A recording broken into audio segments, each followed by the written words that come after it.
നിങ്ങൾ ഗൾഫിൽ വന്നിട്ട് എത്രയായി? കാക്ക ഞാൻ മസനഗുഡിന്നാണ് വരുന്നത്. ഇപ്പൊ എനിക്ക് വൈകി തെറ്റി ഇനി എങ്ങനെ മസനഗുഡിക്ക് പോവുക?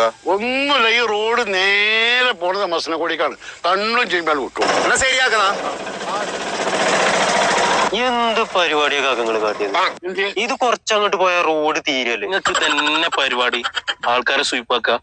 തല്ലിട്ടുമ്പോ ഒറ്റക്ക് നിങ്ങൾ കൊള്ളേണ്ടി വരും കേട്ടോ. നിങ്ങൾക്ക് രണ്ടാക്കുമ്പോ വല്ല ഛേദമുണ്ടോ? ഓന് ഏരിയയിൽ പോയി തുറന്നോട്ടെ. എന്നോട് വന്ന് പോയി ചോദിക്കാം ഞാനെന്താ ട്രാഫിക് പോലീസോ? അല്ല കാക്ക, ഇത് കുറച്ചങ്ങോട്ട് പോയാൽ ആ റോഡ് തീരല്ലേ? എന്താ ആളെ സ്വീപ്പാക്കുക? ആ കാക്ക ഏതെങ്കിലും സ്വീപ്പാക്കി അനക്കെങ്കിലും പറഞ്ഞു വിടണ വയ്യേ. ഓനോ പറഞ്ഞില്ല, ഇജും കൂമന്റെ മാതിരി നിന്നില്ല. അനക്കാണ് ചലച്ചൂടല്ലേ? ഇനി മേലാലി ഇമാരി പരിപാടി നൊന്തോ മക്കളാ? നൊന്തിട്ടൊന്നുമില്ല, തൊള്ളിയിട്ട് ഒരു പല്ല് പോന്നു. ഏതായാലും ചോദിച്ചു വാങ്ങിയല്ലേ. ഏതായാലും പല്ല് പറിച്ചാൽ നിൽക്കുന്നില്ലേ? ആ പൈസ ലാഭമായില്ലേ?